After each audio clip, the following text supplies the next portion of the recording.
In today's video, I'm going to teach you how to invite guests ClickUp. By the end, you'll know exactly how to share just the right parts of your workspace with clients, vendors, or collaborators without granting full member access. Start in your ClickUp workspace and head to the overview of your team space. This is the central view that shows the big picture of what's happening in that space. Make sure you're in the space where the work you want to share actually lives. Inviting from the correct location keeps everything tidy and secure.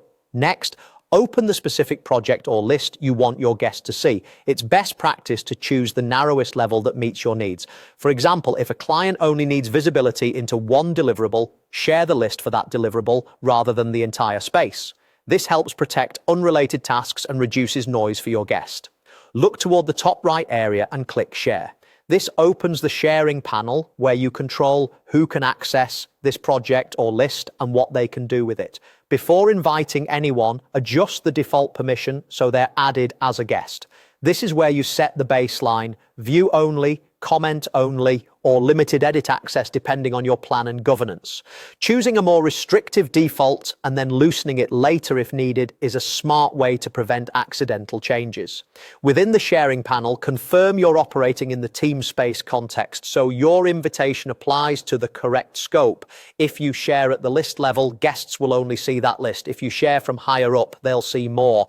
Double check the name of the project or list shown in the panel to ensure you're not oversharing. When you're confident in the scope and the default permission is set to guest, click Invite. This applies the permission settings you selected and prepares the access for your external collaborator. From here, your guest will be limited to the items and capabilities you just defined, keeping the rest of your workspace private and organized. A few quick tips as you wrap up.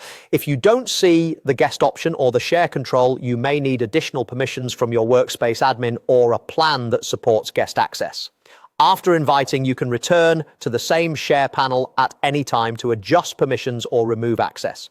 And if you're unsure what your guest will see, review the shared items to confirm the scope is exactly right. That's all there is to it. Go to your team space overview, open the project or list, click Share, set the default permission to guest, confirm the team space context, and click Invite.